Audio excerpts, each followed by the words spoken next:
Welcome back to Ohio Counseling Conversations, the official podcast of the Ohio Counseling Association, bringing you updates and conversations from around the state. In this episode, we talk with Diana DePasquale, a current clinical mental health counseling master's student and counselor trainee here in Ohio. Diana will share insights in this episode from both the literature and her personal experiences, shedding light on the potential of improv in counseling. Get ready to gain wisdom on this innovative approach and hear the conversations Diana believes counselors in Ohio should be having. As always, I am your host today, Dr. Marisa Cargill, a counselor and counselor educator here in Northeast Ohio. Let's dig in.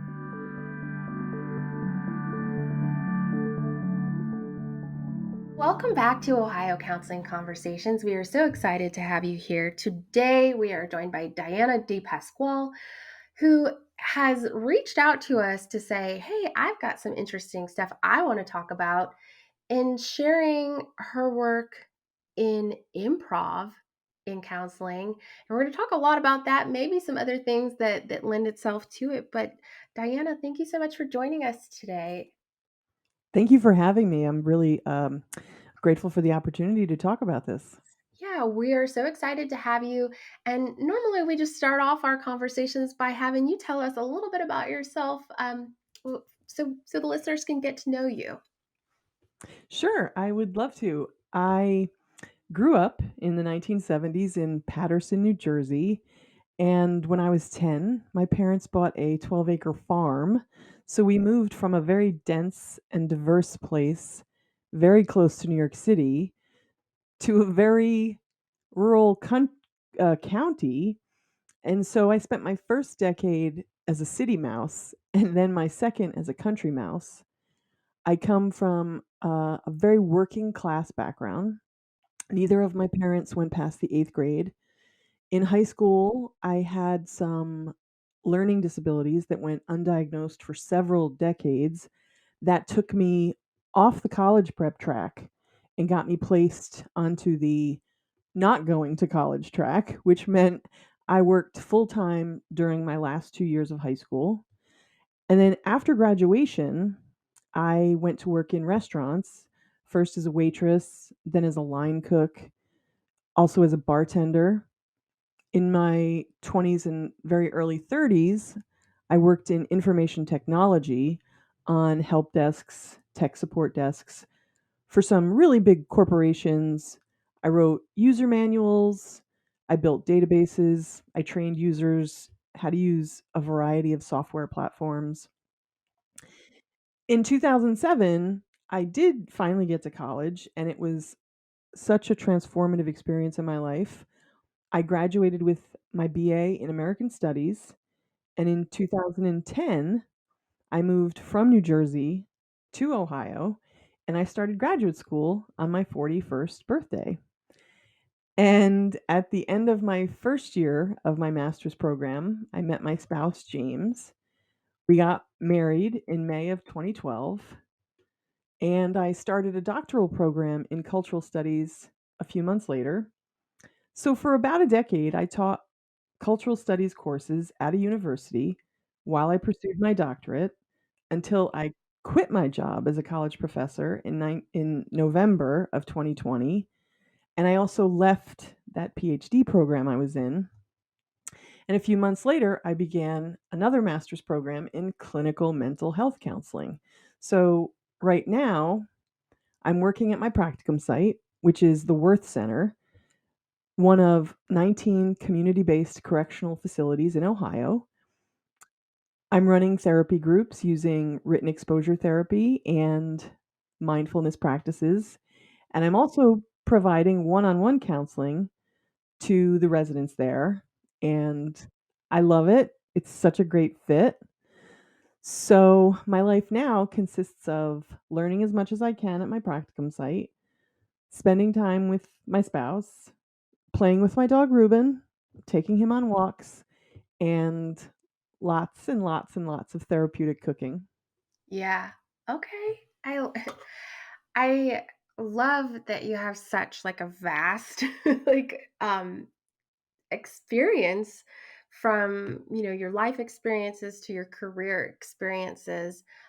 One of the themes that we feel like comes up a lot in our conversations in the podcast, but I think even just like our podcast team behind the scenes and maybe OCA at large is like the counselors wear a lot of hats. It sounds like you've worn many hats and still continue to wear a lot of hats. So, I have a closet full of hats.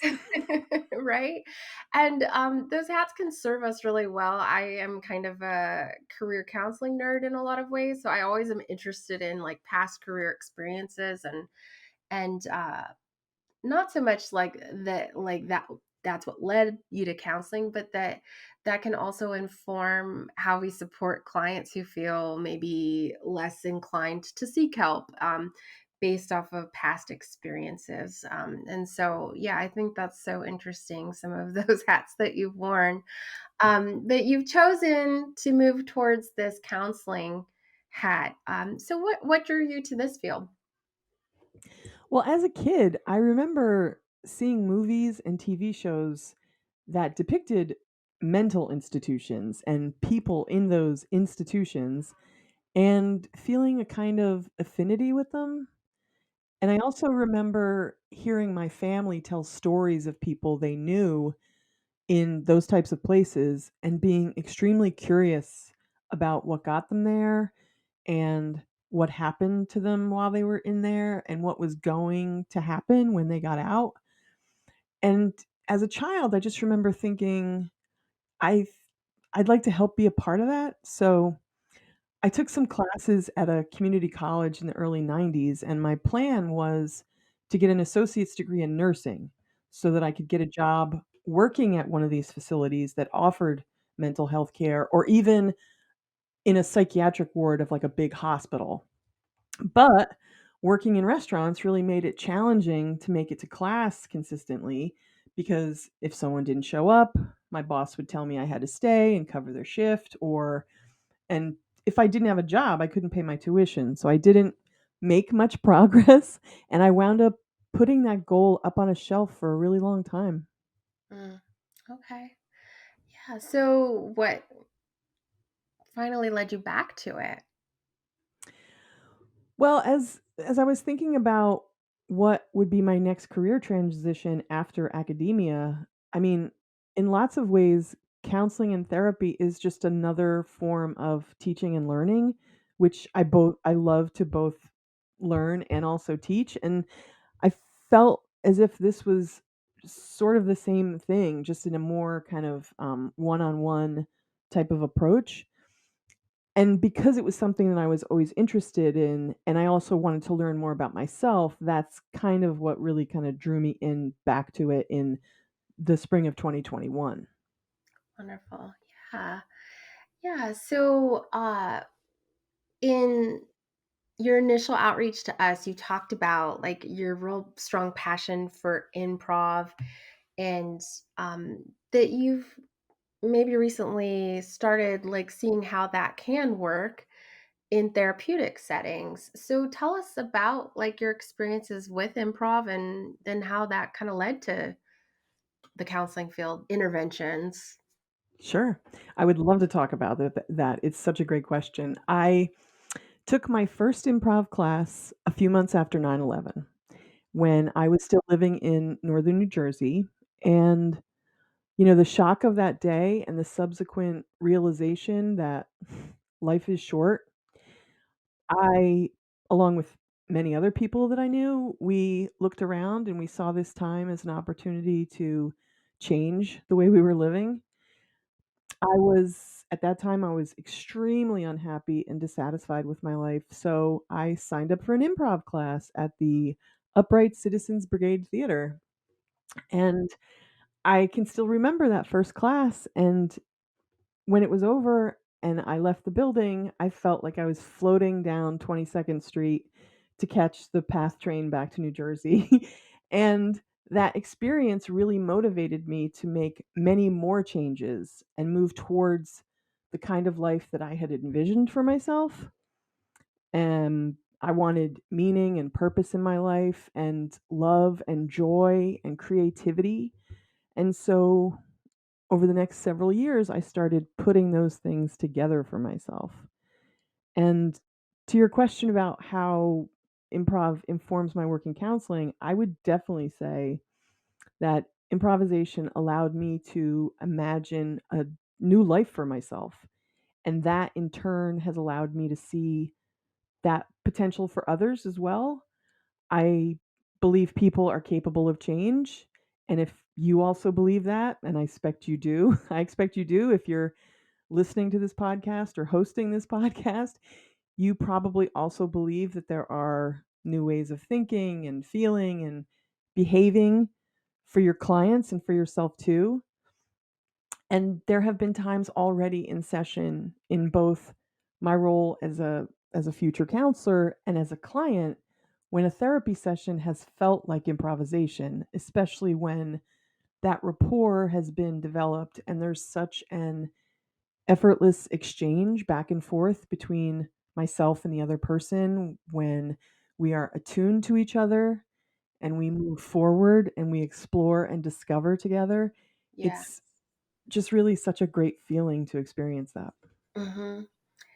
I love how you said like it helped you imagine like a new life, and some of those changes that you were seeking like spoke to me in ways of like we hear values speak a lot in conversations we have with our clients. And so it shifted for you like, how do I find that meaning and align with my values? And this gave you a way to sort of explore those avenues in a safe way, like counseling allows Absolutely. to. Yeah. Mhm. Yeah. So, you had this really formative experience with improv, and you also realized that counseling allows you to fulfill some of that meaning because you enjoy the teaching and learning elements. What made you connect the dots between, let's use this improv in my work? Yeah, connecting the dots was is just such a great way to put it. So, I taught improv for a number of years, and I kept hearing over and over from students that improv class night was their favorite night of the week, and it was like the bright spot for them, and it was like the one time when they could truly like let go and relax and be silly and have fun, and they loved it so much. And I saw people with my own eyes. I saw people open up, become more comfortable with themselves, more comfortable with others. I saw how their creativity really blossomed. And I already knew how much improv had changed my life. So after I started taking counseling classes, I decided to see if there was any research, about this. And I found a mountain of scholarship supporting this idea that improvisation improves mental health outcomes in many different types of people across many different settings. And once I found that, I felt that I had to combine these two disparate parts of my life. And so I started thinking about ways that I could achieve that goal. And one thing in particular that has really helped, and I definitely want to make sure I mention, is how much my work in this area was supported by my professor, Dr. Marlise Lon. And much of what I'm doing now came out of an independent study I did with Dr. Lon last spring on using improvisation in group therapy and counselor education.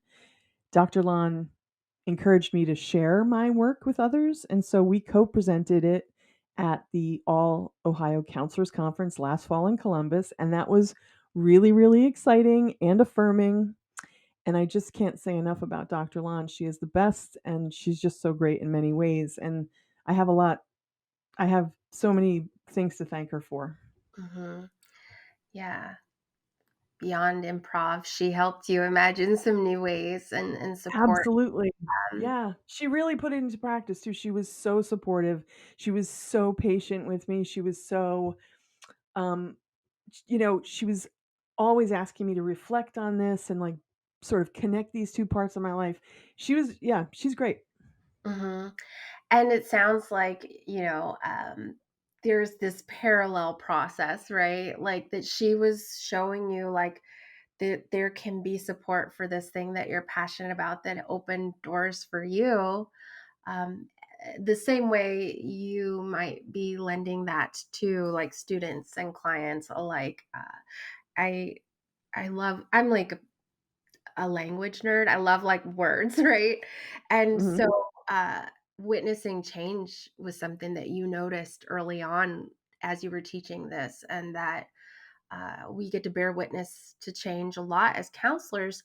What specifically about improv do you feel like is providing healing for our clients that promotes that change?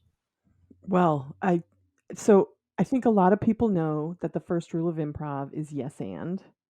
Um, or if they didn't, they do now. So like the first official rule to many people of improv is to say yes and. And with that fundamental rule, you start from a place of mutual agreement and you explore and discover with your scene partners. And to me, that's at the heart of person centered counseling. It's also extremely close to acceptance and commitment therapy. So, you say yes, you accept, and then you add something of your own. That's the and part. And that's your commitment to creating this world together with your scene partner.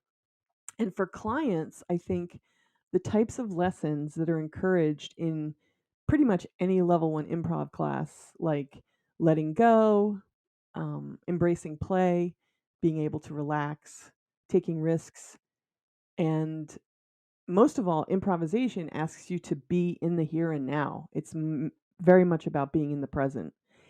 And the games we play, the warm ups, really require you to be an active listener, a supportive teammate. And when you are in the middle of playing a game where you have to be ready at any minute for someone to pass it over to you, that gets you out of your head really quick. And all these improv games and techniques involve all of us getting attuned to and with each other by snapping, rhyming, moving, dancing, sometimes all at once and sometimes all together. And that has an incredible impact on people. It allows them to experience what it's like to be part of something bigger than themselves. And I just hear that over and over and over again from students in improv. Mhm. Yeah. There's belonging and community in it, Absolutely. as well as the focus, like, on the present moment. Yeah. Yeah, yeah. I'm curious, like, it sounds like there's so many positives and things like that, but I also know, like, getting out of our comfort zones as humans, can be really challenging. Have you encountered challenges in integrating this into, like, therapeutic settings? So you already kind of mentioned one, which would be, the getting out of the comfort zone can be really uncomfortable for a lot of people. But that usually sort of dissipates after the first few minutes. Once they see the effect that it's having on the people around them and how much fun there is happening, usually people jump in with both feet. And so I haven't yet encountered any challenges, but I can see where there might be, even though I'm still very early in my career. So I appreciate my answer may change as I gain more experience, although I do think choosing appropriate group members is key Mhm, because the development of trust is so incredibly important, probably the most important detail. But if you plan a group well, recruit well, and screen well, you can try and reduce some of those potential challenges. okay. Yeah, so it sounds like, sure, pushing people into, like, a position where it might be really fun, but also very new, and different than what they're used to can be one thing, but that maybe also depending on the client, there may be some folks or experiences who may not, like, respond as well, especially in a group setting. Yeah, that's why I think screening and recruiting really come into so like it's not going to be appropriate for all people. But for many clients who are experiencing like social anxiety or generalized anxiety disorder, you they would probably be appropriate candidates to be included in a group like this. but you really have to sort of do that work beforehand when you're planning your group to identify those people and then screen them, and and that will increase your chances of success. Mm-hmm. Yeah, I like it. What would you say, like, to someone, whether it's a counselor trainee like yourself, or someone maybe a new professional, or even someone who's been in the field for some time who wants to learn more about utilizing this as like an intervention strategy or approach? I would definitely say go for it because there are resources out there. There are a ton of academic resources on counseling and improv going back at least 2 decades, if not longer now. So, a body of research has been established. Perhaps the most famous example in the past few years would be from Bessel van der Kolk's The Body Keeps the Score, where in chapter 20 he writes about the organization Urban Improv and how it helped his son. Mm-hmm. And so van der Kolk describes how theater can help heal trauma, specifically in the ways it connects people through rhythm and movement. Mm-hmm. And, that's a pretty quick read. It's widely available. I know, like, during the pandemic, it sort of showed up again on the bestsellers list. Another great resource is Improv Therapy Group, and one of the people there is Angela Nino. You can visit them at improvtherapygroup.com. Angela's organization teaches clinicians how to incorporate improv into their practice via Zoom classes that they offer year round. So if you want to become more familiar, you may want to check them out. Or you could take an improv for anxiety class with Cameron Algie, who runs Play with Fire Improv, and you can visit them at playwithfireimprov.com. I've taken Cam's classes. They're so great, and it's helped me understand how to use improv in a virtual setting for those of us who may experience social anxiety or shyness or have a very, very active inner critic. So, there are many different resources for counselors if you simply want to read about the research or if you want to experience it for yourself firsthand. Mm-hmm. Yeah, we'll be happy to include those links in our show notes too to make sure that they're really accessible for folks who are listening. That's Yeah, great. it sounds like, you know, there are some benefits, right, to like beyond just anxiety of like convenience for the virtual, and that, you know, beyond Ohio, even folks could Sure. really pick up on this. So it's really awesome. I want to switch gears a little bit. It's still sticking with maybe some of the more creative and artistic interventions in therapy. When we were connecting to try and set up our time to do this interview, you mentioned that you'd recently completed a comedy therapy course for clinicians. I did, yeah. Yeah, which sounds awesome. So, first, if you're okay with it, do you mind telling us a little bit about like what this course included or like what was involved in the learning experience for you? Yeah, absolutely. So, the course is offered by Dr. Allison Sheasley and Stephanie Jones. You can visit them at comedyistherapy.com. And the course is delivered totally online. It's asynchronous, so you can sort of pace yourself.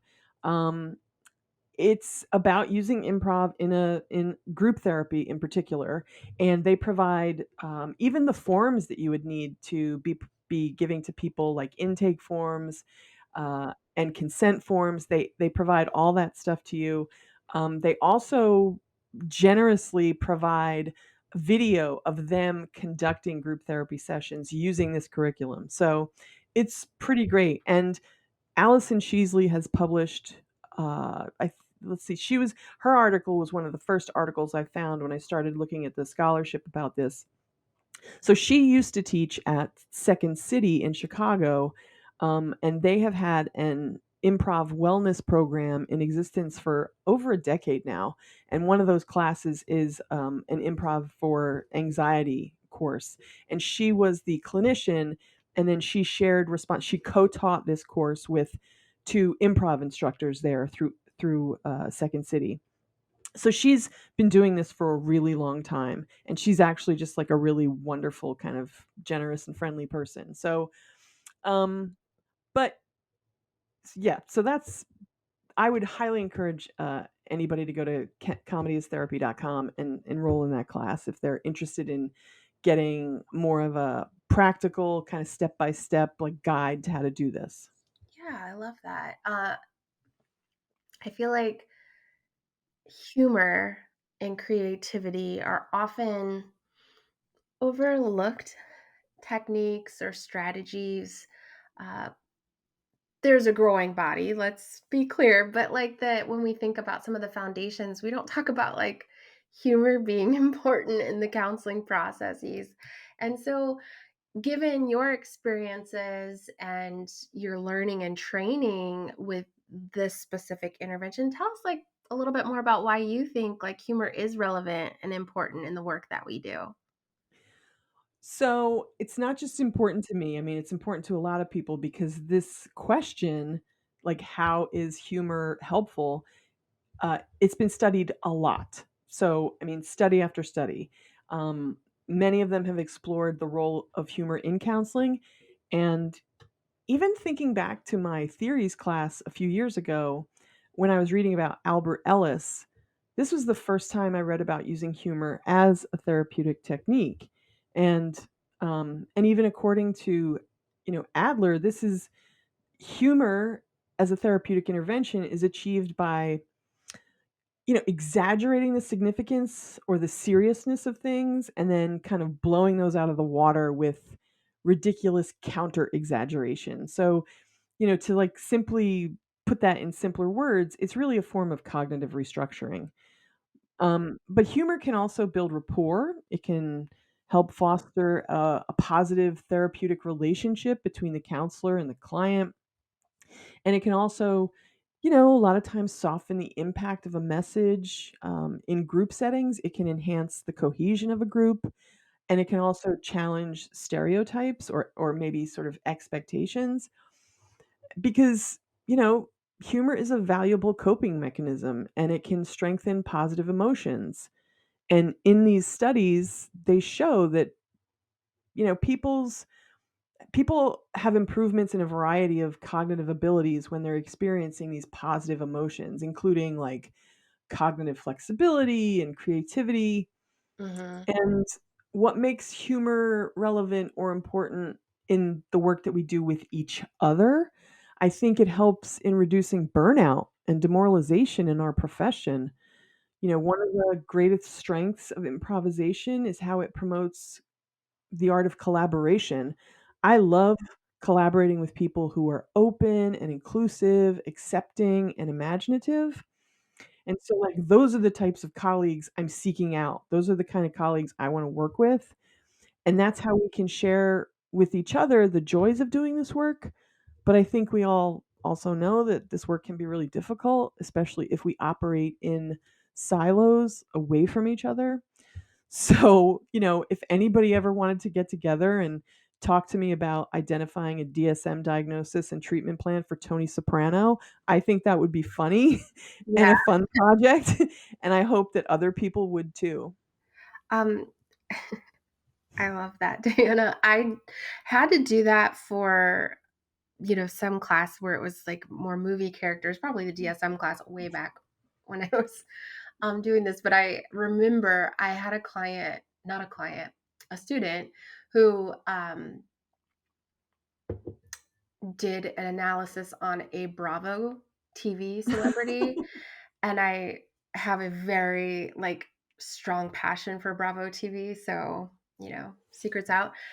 I was like, "Oh my gosh, thank you so much." Like, this just brought me so much joy. And it made me laugh because although, like, we may be seeing exaggerated versions of people on reality Sure. TV, like, that, there's some sense of, like, okay, like, I am seeing this character develop and evolve, and, that it built connection, like you're saying. Absolutely. Uh, Yeah. and I can't help but think back to something you said earlier about teaching and learning because humor has also been shown to be like a really good like pedagogy pedagogical, yes, Yep. approach. The words don't always come. I'm human too. So, but yeah, that like it helps us foster the connection, but then like maybe learn the lessons more concretely. Absolutely. They really kind of stick with you if they like leave a mark, right? If they make a lasting impact. Yeah. Yeah, there was a positive emotional experience, maybe. Not always. I know improv can eh, I think we think silly sometimes when we hear that, but it doesn't always like maybe land in that way, especially when we're dealing with heavier stuff in counseling. But that when you have those experiences as you're learning and navigating the lesson sticks. Yeah. Yeah, I love all of that.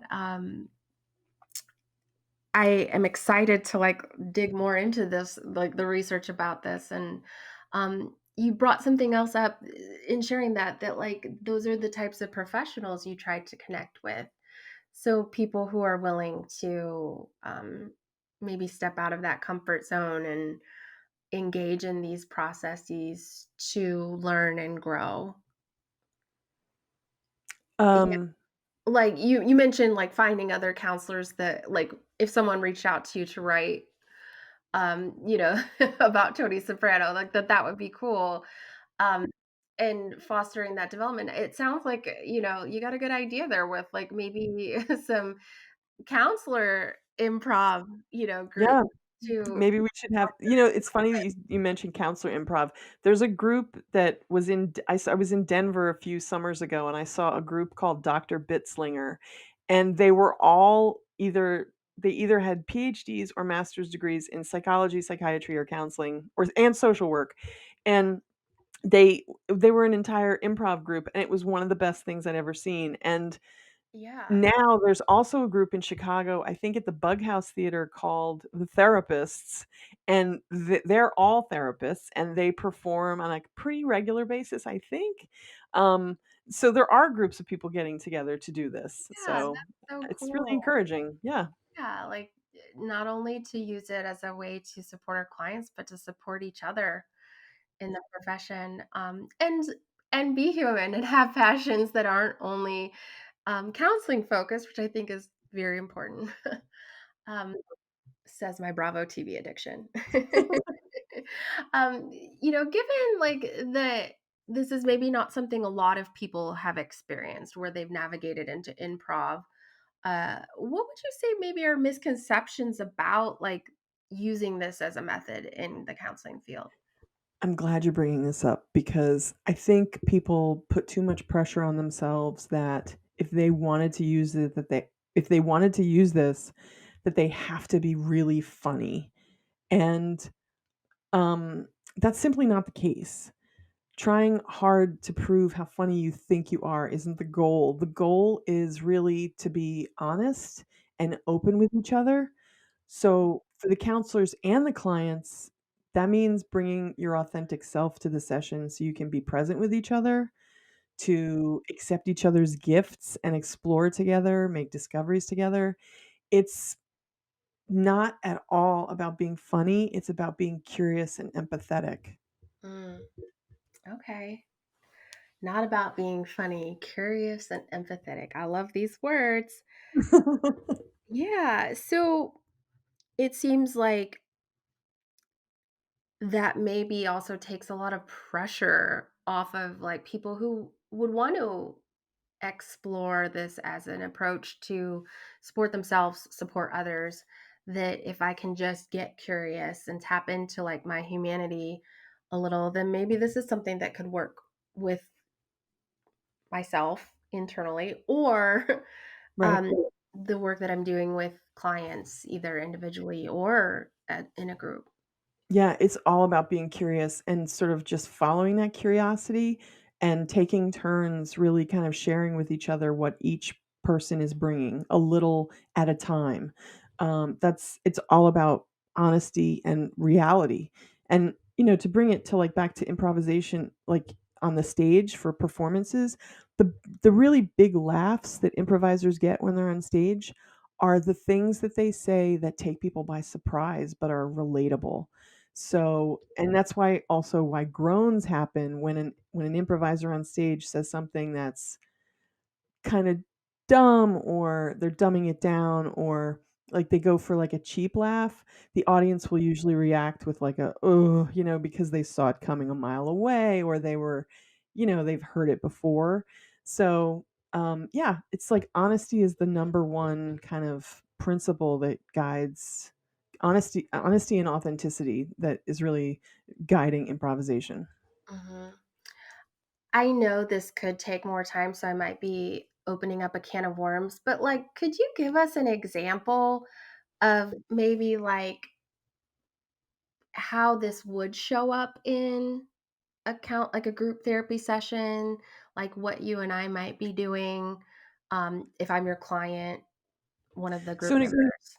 Sure. So in a group therapy setting, it's basically very much like a level one improv class, but we take the time to explain more about what's happening, like with the process.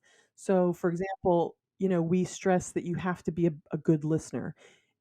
On stage, if you're not listening, you're going to miss something that your scene partner says, and then you're going to not be able to take advantage of that really great detail they shared with you that they gave you as a gift for you to use then either later in the scene, in another scene, maybe like 10 minutes into the future, in like the fifth scene down the line.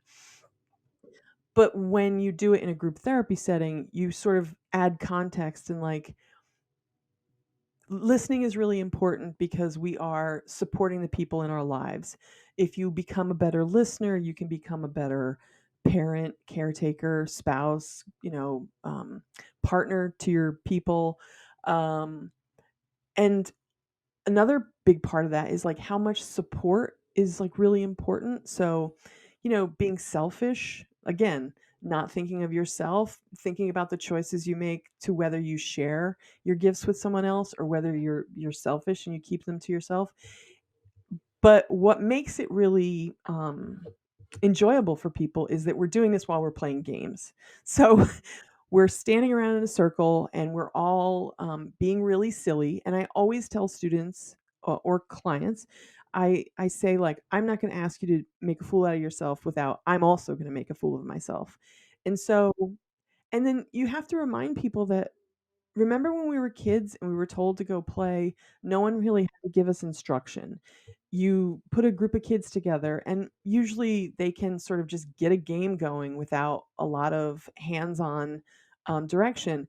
And then at some point in our lives, for many of us, we sort of lose that for a variety of reasons. And some of them are, really kind of sad.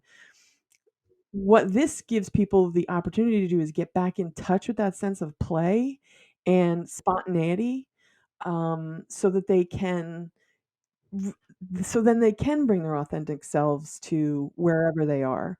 For people with social anxiety in particular, one of the lessons we try and really convey is about how, like, letting go of your fear of rejection. So if you think about an inner critic who's constantly telling you you're gonna be rejected, giving people the opportunity to make mistakes and then celebrating those mistakes. So, for example, if we're all doing like a rhyming pattern game and someone sort of loses the thread and then kind of goes like, blah, and then gets stuck, we all applaud and we cheer hooray because mistakes don't matter in improv. We celebrate them, and then again, the person facilitating that group or leading that improv class might say like, um, every choice is valid. um, every choice is valid, your contribution matters, you should not let the fear of failing stop you from moving forward. And the more you get used to that idea of like, I am going to fail sometimes, but I'm also going to succeed times too, so I shouldn't let that fear hold me back. So like we try and get people to really embrace taking risks. So all these things, there's overlap, with all these things between like just a straight up regular improv class and at least the first few sessions of like a group therapy session using improv as like the framework. Yeah, like that there's a message behind it, or Yeah. with it, I guess maybe is a better way to say that. Like, Yeah. but there's a process of like releasing your inhibitions and recognition of like, well, yeah, I lost the rhyme there, but like, how many rhymes did I say before that cycle stopped? So like, it's all to be celebrated because it's the process. Yeah. Oh, I love Yeah, that. and it's such low stakes. I mean, it's, it's silly stuff we're doing.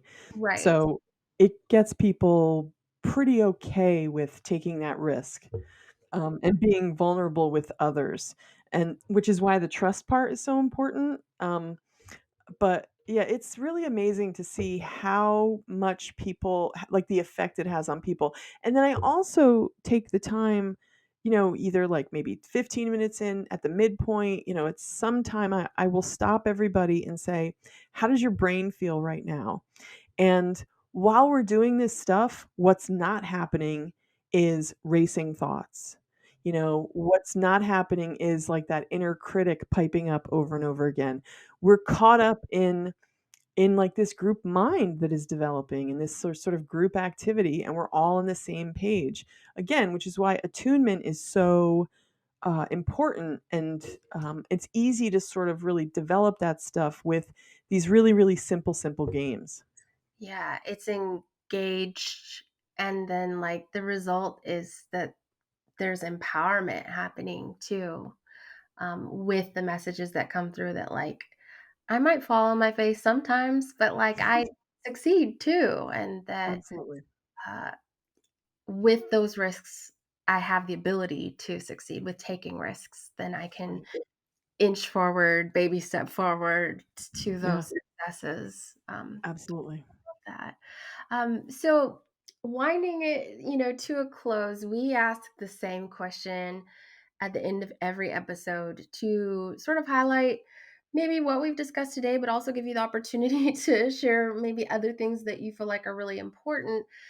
Name of the podcast is Ohio Counseling Conversations. What important conversations do you think counseling professionals in our state should be having with each other or even with their clients? Yeah, right on. So there are a few things that are top of mind for me.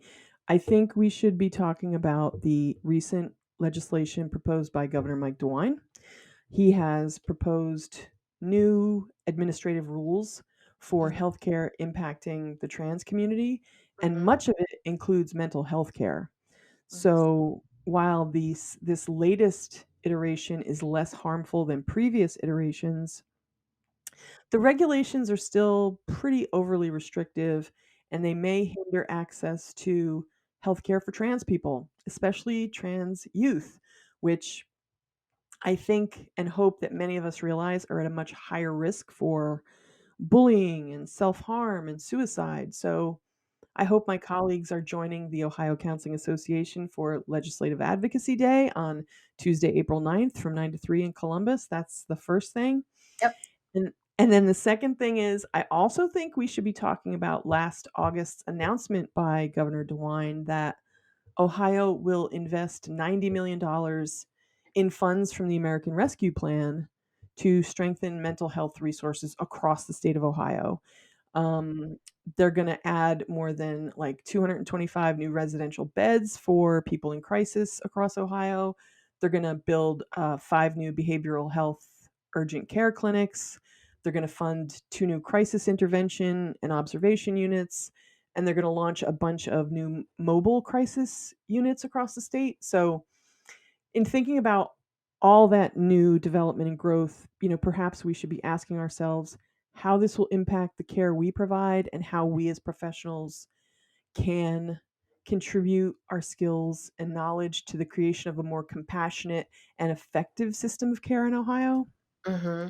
Yeah. That's my hope anyway. And then just last thing really quick, 2 days ago, the Cleveland Clinic announced its plan to expand psychedelic research and launch the first psilocybin trial in Northeast Ohio, and I think that psychedelic research is incredibly promising, especially for the treatment of trauma, and we should be talking about what that looks like for us as clinicians and for our current and future clients. Hmm.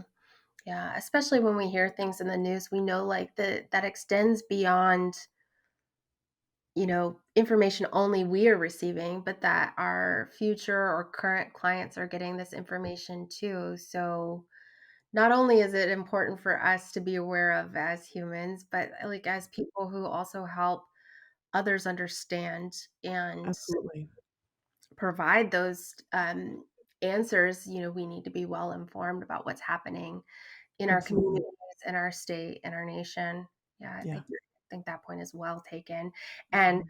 I will give a soft plug again, Legislative Advocacy Day that's coming up in April. We're also going to be meeting with GRC Chair Sean Gorby after that day to talk about what happened and what has been, maybe like top of conversation with that day and with our lobbyists, so that our listeners can have a better understanding. We know not everyone is able to go to these types of events, but we want folks to hear what happened and how we can continue some of those efforts as a profession as well. So I'm glad that you sort of tossed the baton to me. I yes and did, because it's important and we have that on our radar. So that will be coming up. We're gonna talk to Sean after that call See goes. that you're a graduate of improv school. There you go. You can add that to your Try. resume. I try. Maybe it's all the Bravo, who knows? Yeah. So Diana, is there anything else we missed that you feel like you want to make sure you plug or mention before we wrap up? No, I mean, we covered a lot. I'm just really, happy that we were able to connect and we were able to talk about all this stuff. And I just hope people, learn more about something that they may be already curious about, and that people are out here doing this creative stuff. So, yeah, thanks for the opportunity.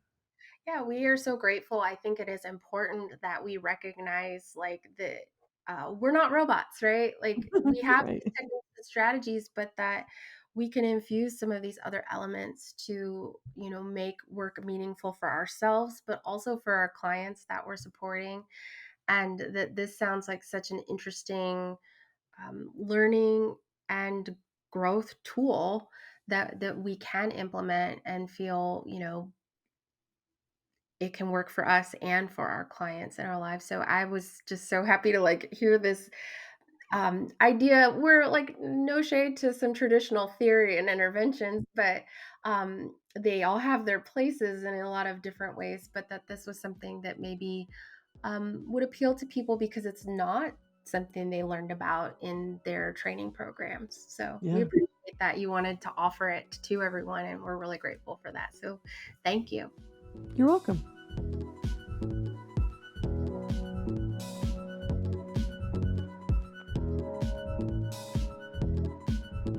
Ohio Counseling Conversations is on a mission to make this podcast meaningful to you, and we can't do that without your help. A feedback form is linked in the show notes for this episode and is also available on the OCA Linktree. If you have any recommendations for topics or guests or any other general feedback, you can let us know by using the form. We welcome your thoughts so that we can continue to develop the podcast and grow as creators. If you are interested in joining the team or being a guest, you can also reach us by emailing ohiocounselingconversations@gmail.com. We value your insight. Thank you so much for listening. If you enjoyed this episode, please make sure to follow us so you can stay up to date with Ohio Counseling Conversations online and wherever you listen to podcasts. This podcast is brought to you by the Ohio Counseling Association's Media, Public Relations, and Membership Committee and its podcast subcommittee. This podcast features original music selections by Elijah Sototer Wood and our closing song, Accretion Discotheque by Who AD. Views, beliefs, or references mentioned in this episode do not constitute an endorsement or recommendation by the Ohio Counseling Association. The views expressed by guests are their own, and their appearance on the podcast does not imply an endorsement of them or any entity they represent. Views and opinions expressed by guests do not necessarily reflect the view of the Ohio Counseling Association or any of its officials. Thank you.